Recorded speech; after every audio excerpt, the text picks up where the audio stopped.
Hello, hi. My question is for Dr. Tan. In your practice, would you, in patients, elderly patients with early breast cancer, would you prefer a chemo regime of EC doxy or AC plus CP times 8 with patients with triple negative breast cancer? Sorry, can I repeat the question again? So, do I prefer... So in elderly patients with triple negative breast cancer, with early breast cancer, would you prefer chemotherapy regime of 6 cycles of AC doxy, so 3-3, or 4 cycles of AC and 4 cycles of carbopacly? Okay.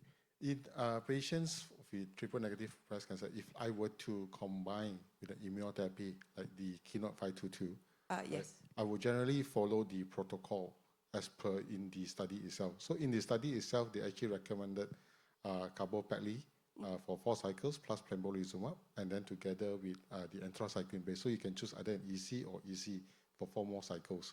But of course, I think in the study itself, if we were to look into more details, they actually recommended weekly paclitaxels rather than the 3-weekly.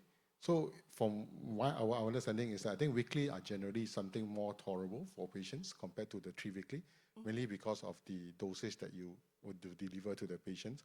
But for practical reasons, because coming in weekly as compared to 3-weekly, I think in terms of the quality of life of the patient will be affected if they have to come in hospital every single week as opposed to 3 weeks. So for younger patients who I think are fit, generally I will actually switch the carbopacly into 3-weekly rather than weekly regimen as per the Keynote 522.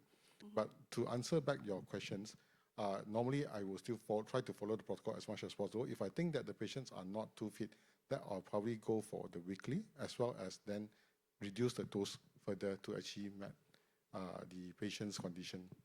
Okay, all right, thank you, Dr. Tan.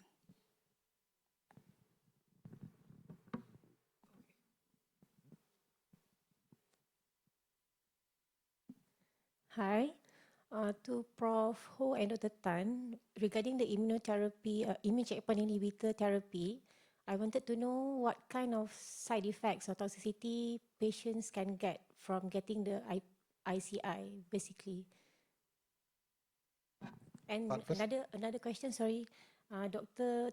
Fadhlina, by using the antibody drug conjugate therapy, would the normal cells be affected? Because as we know, these receptors are also present in normal cells. So would it be also toxic on the normal cells? Thank you. I'll start first probably. I think for immunotherapy, what they cause, because of the mechanism of action is actually different compared to your usual cytotoxic chemotherapy or targeted therapy.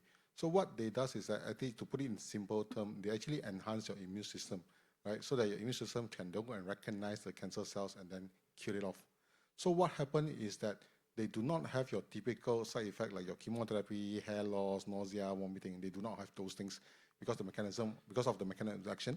But what can happen is that in some patients, their own immune system is actually very strong, where the immune system might then attack back your own body. It became something like an autoimmune disease kind of conditions. So I think based on the studies that have been conducted in all various tumor sites using different types of immunotherapy, generally what we can conclude is that number one, the percentage of patients developing IRAE, or what we call immune-related adverse events, are actually not too high. Of course, if you were to use a combination of doublet of immunotherapy plus an immunotherapy, like the CTLA-4 was plus PD-L1 or anti-PD-1 or PD-L1, then they have shown that they actually tend to have much more higher IRAE compared to just using a monotherapy, immunotherapy itself. So to go further down is that I think generally most of the IRAE are of low grade, meaning that once they actually develop, you stop the immunotherapy and then you give them a couple of weeks of steroid, most of them will then recover. Of course, having said that, there will be a small percentage of patients generally where it can be fatal because of the immune response actually attacks that patient's multiple organ at the same time, especially the vital organs like your heart, or your nervous system and all these things as well at the same time. But generally, the percentage of all these IRA is low. And normally we felt that immunotherapy is definitely something much more tolerable compared to a cytotoxic chemotherapy. Anything to add at all? Yeah, so just like any other drugs that we give, there is a danger involved.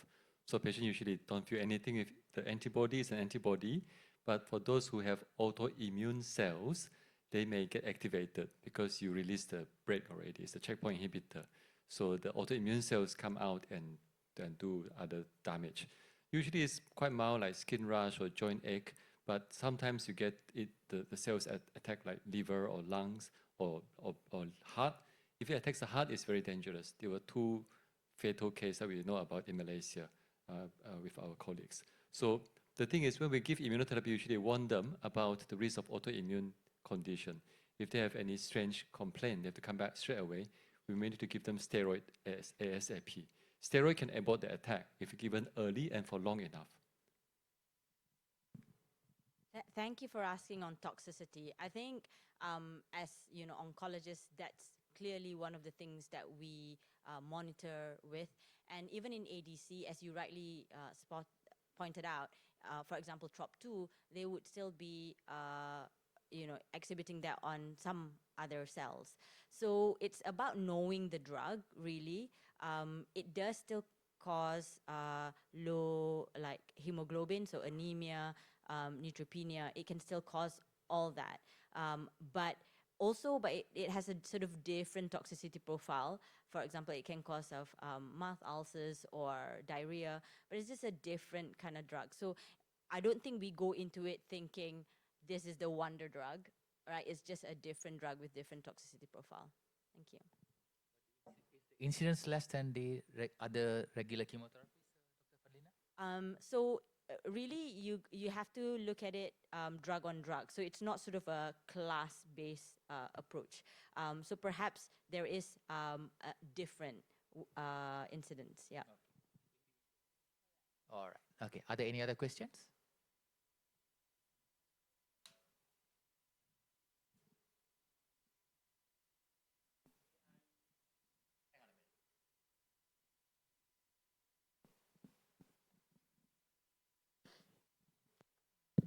Hi, I'm Anthony from Institute Cancer Negara. So actually, I have a question to 3 of the panelists. Because currently in the era of immunotherapy, so in the assessments of the treatment response, usually we use PET scan, FDG PET. So in your clinical practice, do you do the baseline PET prior starting the immunotherapy? Because sometimes we do have some of the oncologists will ask for FDG PET for treatment assessments at the mid of the immunotherapy. So there will be a risk of pseudo-progressions, hyper-progression. So there will be a, dilemma on us on how to interpret the FDG PET. So once again, prior starting this immunotherapy, do you usually do the baseline PET in the center? I think there's no one size-fit-all kind of answer to that. I think ultimately it will be depending on the tumor that you're treating with the immunotherapy, right? Not all tumors actually you use a PET or FDG PET to be specific to actually assess the patient. For example, like for liver cancer HCC, you do use immunotherapy as one of the options, right? But I actually don't use a FDG PET to assess the patient as a baseline as well as during assessment. Because there has been cases where HCC patient, they do not show any uptake on FDG PET. So I think the better assessment will be in MRI pre-movies, for example, cases like that. So not every single patient you do that. So with regards to the tumor types, which actually you can use the FDG PET as an assessment, right? Like you mentioned, we do, So sometimes you actually use like FDG PET to do a baseline and then subsequently assess that with PET again, because that will be helpful. Certain other conditions depends on, like I said, the tumor site, right? The tumor types as well at the same time. With regards to your question earlier regarding like pseudo-progression, I mean, honestly speaking, I don't think the percentage is high. It's actually, in fact, extremely low. We have seen occasionally cases where there's not so much in terms of pseudo-progression on the FDG PET, but it's more like even on your CT scan or even an MRI, they will say that there's probably some slight increase in enhancement, right, or the size of the lesions, but the other lesions are stable. So probably just one of the lesions has that, and patients are clinically well. So normally I will push on to see would that be a case of single question. And true enough, there are some patients who subsequently will respond further. Right? But I think it will be taking into consideration your clinical judgment. But I would say that for pseudo progression, generally the percentage is extremely low. I didn't know again it's so well resourced. You use so much PET. Usually, so PET scan I do use for staging more mainly. For monitoring response, I don't think we usually use PET. PET scan is important for staging for lung cancer, for more advanced breast cancer. I use that as well. But you don't use it for gastric cancer, not so good. For bile duct cancer, it won't be sure. Well differentiated prostate cancer, thyroid cancer is not much use. So you have to be mindful of what you can use PET scan for. Do we use PET scan to monitor response? There are a few ways to monitor response. If it's an advanced disease, you may have a tumor marker. A tumor marker may go down after some treatment. You don't need so many scans. I know some private hospitals will do scan every 2 months. But if you can see the tumor with X-ray, no need PET scan. If you can see the tumor with eyes, no need PET scan. If the markers are raised at baseline and it drops after 2 cycles, then you don't need scan, the patient respond. So there are many ways to assess response, not just a PET scan. That does make sense? And PET scan also has false negative, as I say, bile duct cancer, gastric cancer, prostate cancer, thyroid cancer. So we don't use PET scan that much. But for patients you want to send for surgery, let's say esophageal cancer, whatever, then you do PET scan first, yes. I think just to add on that, even if you look at international clinical trial protocol, they don't really mandate PET scan because of clearly issue of access. And you would really look at CT scan really in terms of monitoring. And then if the patient has bone disease, they would mandate a bone scan.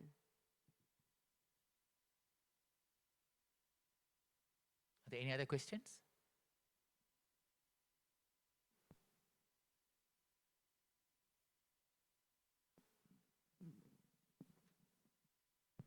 I ask question to Dr. Nina. Yes, sir. No, there's a question. Let me skip this. There's a question from the audience. Good afternoon, jury. Sir, as when we talk about the research papers and other things, probiotics have some beneficial aspects with the cancers also. So when we talk about the actual practice, either they can be administered with the normal conventional dosage form, a part of the probiotics. Is it possible?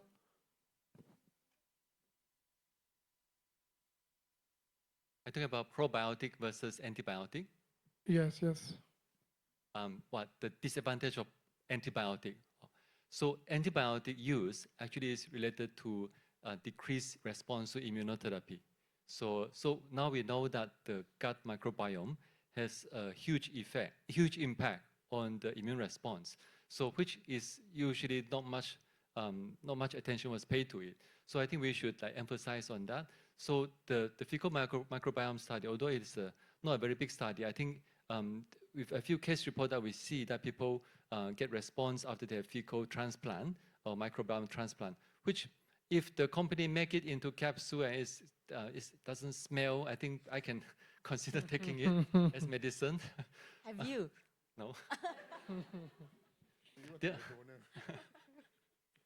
So I see a case report that they sequenced there's some tests you can do to look at the bacteria in the gut.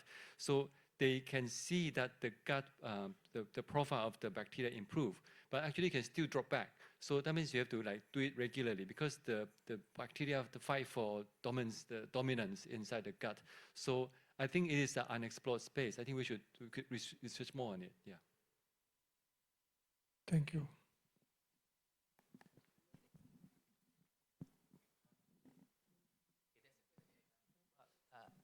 After that. Hi, Dr. Nina. Just a question regarding ADC. For HER2-directed ADC like TDSD, TDM1, it's important to know the HER2 expression on the cells. But for TROP2-directed therapy like sacituzumab govitecan and datopotamab, whether it's important to know TROP2 expression on tumor cells. Yeah, so the answer to that is not necessarily because you still see that for SASI still have an effect on the patients who are not expressing TROP2 high. It's because they're thinking about the bystander effect of the ADC. But in terms of the how much more of a benefit is debatable, but really what we can see is people are not mandating sort of TROP2, but in trials they are looking at the TROP2 expression. I think it does matter because it targets that receptor. For TROP2, because it's very highly expressed in TNBC or lung cancer, like more than 90%, so they don't actually test it anymore. But if you're talking about, let's say, folate receptor alpha for ovarian cancer, the serious carcinoma of ovarian cancer, high-grade one, they express folate receptor alpha. If you want to use the mirvetuximab, which is the ADC for folate receptor alpha, you have to test for it first. Otherwise, it won't work. So I think it depends on the target you're talking about. This lady down here.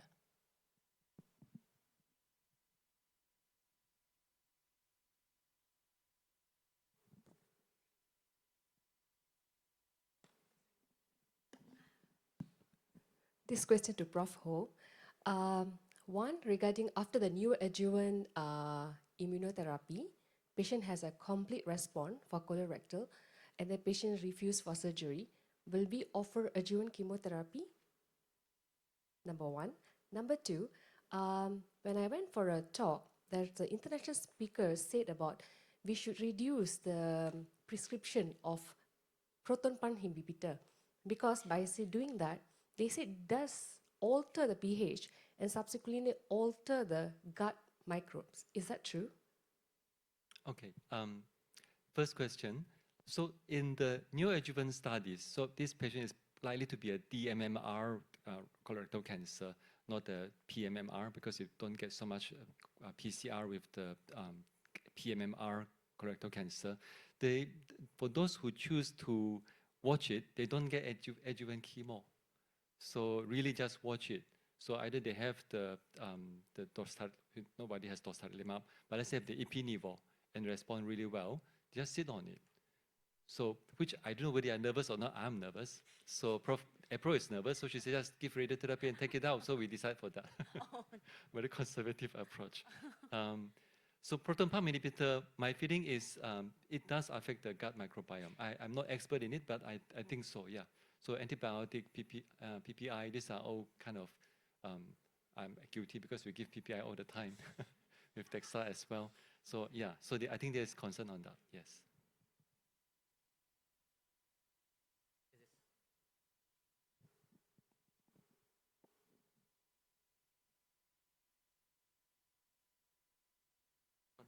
Hello. I'm sorry, just to add to that, Prof. Ho, my question, for patients who refuse surgery post-neoadjuvant treatment, do you think adding ctDNA testing would be added value? And if it's positive, then go for surgery. If it's negative, then observe? Wow, so high end already. No, you should be doing a research question on this as a PhD. They do that for lung cancer. Actually, the most validated ctDNA is for colorectal cancer. So a very valid question. I think generally the thing is that it's a good research question. I don't think we have an answer to that, right? Bear in mind is that even if in a patient with a tumor in the rectum, right, that doesn't mean that the patient will have a circulating tumor DNA positive or MRD being positive. It's because, like example, a stage 2 colorectal patient who had a surgery, right? Then you actually test the MRD, the minimal residual disease to see whether is there any presence, and hence probably guide you on whether there's a need for adjuvant. Right? But it doesn't show that whether the patient should actually go for surgery or shouldn't go for surgery. Because even if the tumor is still present locally, it doesn't mean that they actually shed the DNA or shed the tumor cells into the circulating system. So I don't think that one itself will probably answer all the questions, but it's a good research question to consider. It's a very good question because most of the Signatera ctDNA study was done in Japan. So if you look at their original paper, the pickup rate of the ctDNA positivity is quite low. It's really a concern to me. So let's say you have 100 patients with a tumor, they test it, less than half actually is ctDNA positive. So I think your hypothesis will only work if at baseline the ctDNA is positive, you check at baseline, and then you give the neoadjuvant, and it drops to 0. So you know ctDNA works for this patient, then that can be used as it's a bit like using CEA. If never raised before, it's not a good marker. But I suppose if it was raised before, that means it can pick it up. then maybe it's a good marker for that patient, yes.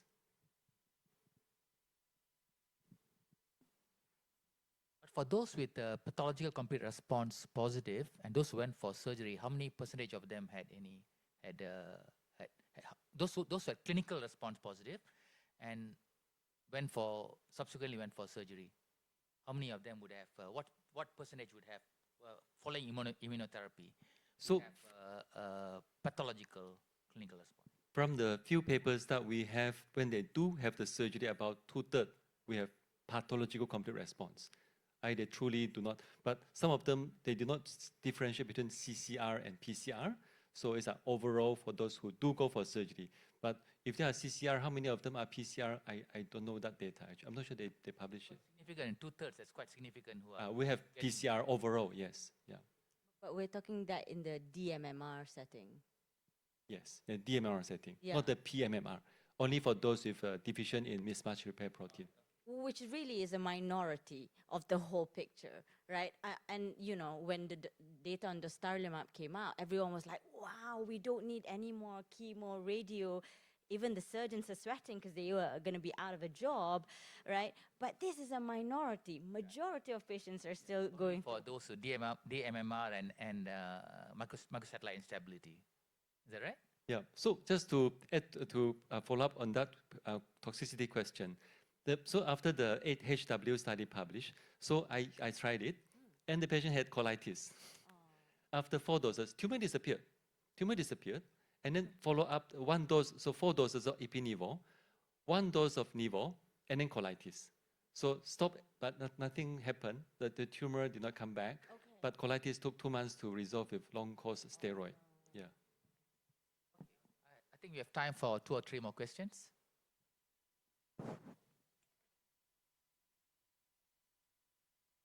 Can I ask, Prof, Ho, in terms of your, because clearly the data of immunotherapy in the DMMR is really something that pretty profound. As an oncologist, you're thinking you never see, but what we're seeing here is when you select those patients and you're giving them immunotherapy, then you can see. But from what I understand, it's a matter of access in terms of which immunotherapy is accessible for us to use it. You've mainly used ipi-nivo combination for that? Now I'm quite convinced doublet is more effective than single agent. Yes. Okay. Yeah. And you've had experience with pembrolizumab in this setting? Yes. Pembrolizumab response rate is around 40+%. Yeah.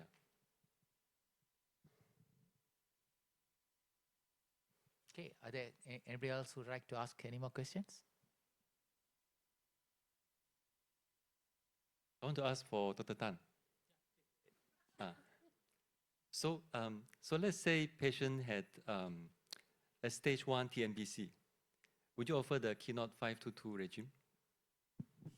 So in that studies, they only take in the stage 2 and stage 3 patients, right? But I think if you look at most of international guidelines, they actually recommended that even patient with 1C, that means 1 centimeters and above, you can actually consider using that. So I would actually look at case-by-case basis. I would not be offering that to every single patient with 1 centimeter tumors, right? But I think if, let's say, for example, let's say in an elderly patient and things like that, I would not offer that. But in a young patient, for example, especially when the patients are keen for a breast conserving surgery, then I will probably be more inclined to offer the patients rather than in the elderly patient. So I would say that it's mainly based on case-by-case basis. But in general, if let's say there is a stage 1C, 1 centimeter and above, you may consider. I want to ask you, if you have given 8 cycles with pembrolizumab and AC carbopacli, and then you get PCR, is there a role for adjuvant pembrolizumab? This is a very tough question. He actually knows the answer. Like a viva. So I think generally, like I said, okay, number one, I don't have the answer to that because actually they have done the studies to look at the subgroup analysis where, in fact, actually the adjuvant, that means that after the surgery, by giving them the additional pembrolizumab for another 9 cycles, actually the benefit is more in those patients who did not have PCR rather than those patients who had particularly complete response. But I don't think I have the answer to that. But if let's say, for example, there's no contraindication to continue, right, in terms of toxicity, including financial toxicities, I will follow the protocol because you are looking at the results of the studies and hence you're actually offering them treatment for the patients. So I think you should try to, as much as possible, follow the protocol, in the sense that the benefit that is being reflected in the studies are applicable to their particular patients. But or else you will not be able to help patient, oh, you will be getting this benefit, but the treatment that I'm offering you are actually just half of what in the study protocol itself. Yeah. But in the same vein, I do want to congratulate you on the case study report, which I read a lot and looked at how you gave that. Because actually in immunotherapy, there's no dose-response relationship as such. So as oncologists and as practitioners, I think it's our duty to challenge that and see if we can actually give a different type of dose to our patients, especially since I think immunotherapy is becoming more accessible. So congratulations on that. And I don't know whether you have any more thoughts about, dosing with immunotherapy. First of all, if MSD does not kill me because it's a multi-billion-dollar business and I poke a hole in that bubble, so it will go down very well with the pharma companies. Sure. But it does save lots of money for the patients. Yes. Yeah, exactly. But I don't think we understand enough about who are the responders, who are not the responders. Yeah, so I want to ask back Dr. Tan. You talked about Olympia just now. So I assume do you test every one of your TNBC patients for BRCA? I offered them. So I might not be successfully get them all tested. So normally before we test the patients on the BRCA, I would definitely send them to actually see my genetic counselor. Because I believe that, the result itself will not just going to affect the patients, but it will probably also have impact, on the families as well as even the close relative and all these things. So we do not want to put the patient in a tight spot where they'll be holding on to the results showing BRCA positive and they have no idea what they're going to do, with their children, with their siblings, and et cetera, and all these things. So I would definitely send the patient for the genetic counselor first. And if let's say they are aware of all the pros and cons to proceed with the test, and then they are comfortable, then they will proceed and do it. So I think right now at the moment, I think we have seen some patients who actually do it, some patients who don't even want to talk about it. And there are also patients who actually, thought that, okay, no, I don't want to think so much, just do it. But after they're doing it, then they regretted it, and they dare not go and receive the reports as well at the same time. There are patients who actually as such. So I think all these are telling you that, sometimes as much as we as clinicians, we want the result to help to guide us in terms of management for the patients, we also actually need to give patients ample time because individually, everyone takes a different time for them to actually digest the information and for them to get ready to proceed with all this testing as well at the same time. Hence, I also wanted to add on is that I think nowadays when you are in the social media, Facebook, whatsoever, you tend to see that a lot of all these tests being advertised, as a show of love to your families, to your loved one and whatever, to go and buy a test, to just take a swab and then send to see that, whether they have actually any genes or any risk of developing certain cancers and all these things, right? So I think just be careful with that because number one, not all these tests are validated, meaning that you probably, after you receive the report saying that you are positive for certain cancers or certain risks, then you need to go for a validation test and finally come out and say that, oh, actually it's not true. Then you imagine the kind of anxiety that you have to go through, especially when you are talking about cancer being one of the probable diagnoses. So just bear in mind on that. In the interest of time, we'll need to call the session to a close. Please join me in giving a big round of applause to all three speakers.